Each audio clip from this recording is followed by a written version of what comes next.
Hey guys, it's Gabby. Welcome back to my channel, and today is the last day of 2015. I can't believe it. The year is over and it's just gone by so fast. So today I'm going to be doing my December wrap-up. I read a total of 28 books and that sounds crazy, but it was actually 25 graphic novels and 3 actual novels. Happy New Year's Eve to everybody. I'm sorry this is filmed kind of rushed, but the sunlight is running out and I forgot I had to do this today. So, alright, so the first book I read this month was The Walking Dead volumes in its entirety. I read all 24 of the volumes that have currently been released. So instead of going through each individual one and giving you a rating for all 24 of those, I just decided to lump them into the compendiums that they come out in, and there's 3 compendiums currently out and they each have 8 volumes in it. But for all 3 compendiums, I gave them all 5 out of 5 stars. There were a couple volumes that I personally didn't like that I gave 2 out of 5 stars, but that was only a couple and it was really an amazing experience. Like, the Walking Dead comics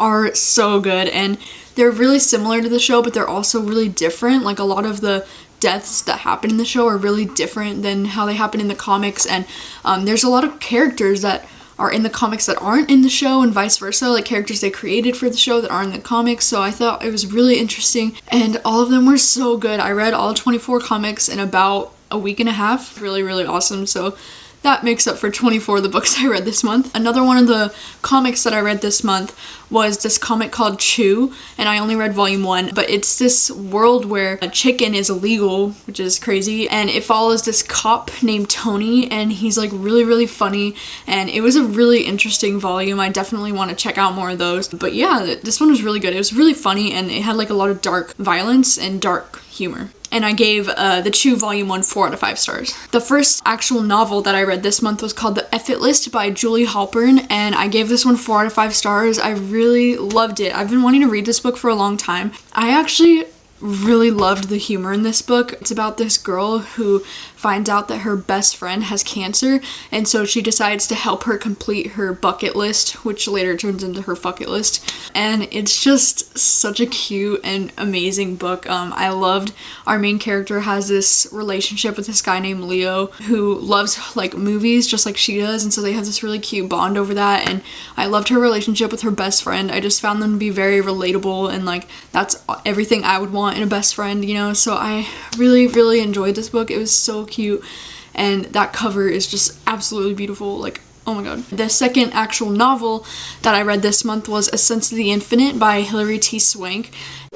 This book was on my most anticipated books of 2015, and unfortunately I ended up giving this one 2 out of 5 stars. I really didn't like it and I didn't even finish it. You know, what it was promoted as was kind of like this girl losing her best friend to her best friend's boyfriend, and that's what it was marketed as. And so I was really interested in reading it for that reason, because I've experienced that a lot in my life, but it wasn't like about that at all. And the main character was like a total brat, and I just, oh my god, I couldn't stand it. I couldn't even like read one more page of it. I didn't care about any of the characters like remotely at all. So yeah, that happened. Then the last book that I finished the year with, if you can even call this a legit book, it's kind of a short story, The Grown Up by Gillian Flynn, and I gave this book 4 out of 5 stars. I really loved it. It's about this girl who's a psychic, kind of, but she meets this patient who has like paranormal activity going on in her house, so she asks her to come and like feel out the house and like try to help her and stuff, and she thinks her son's like possessed. That's the immediate thing that drew me in about this book, and besides the fact that it's Gillian Flynn, like she's an awesome writer. Oh my god, you guys, I loved it so much. Like, the ending was just like, what is happening?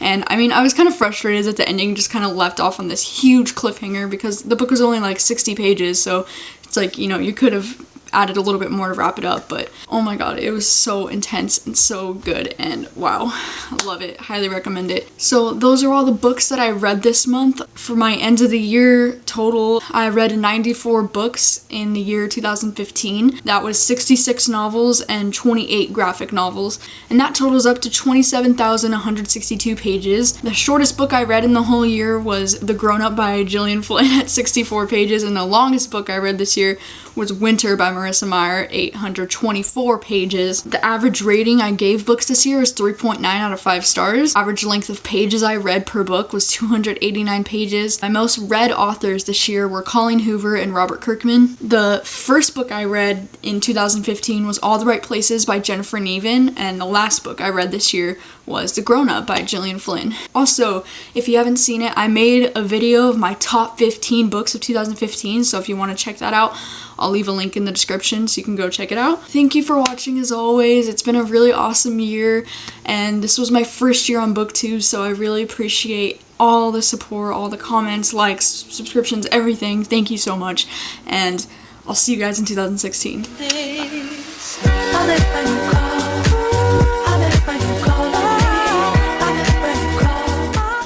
And that totaled up to